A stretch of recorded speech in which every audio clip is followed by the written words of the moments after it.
Wala nang intro, sumali to sa Family Feud. Napakabobo mo, tangina.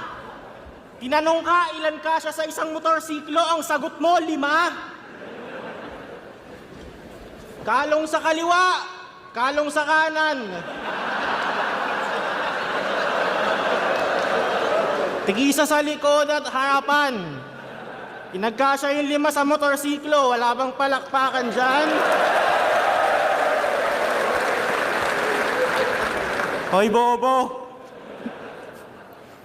Ang pangit mo naman maging move it. Tangina, kawawa ang kas mo. Pag may nag-book na isa, sasabihin niya, wait lang mama, antay pa tayo ng 3. Absent-minded ang puta. Hanggang TV pa na ikapalpakan. 5 kasya sa isang motorsiklo, kaka-tricycle mo yan. Oo, may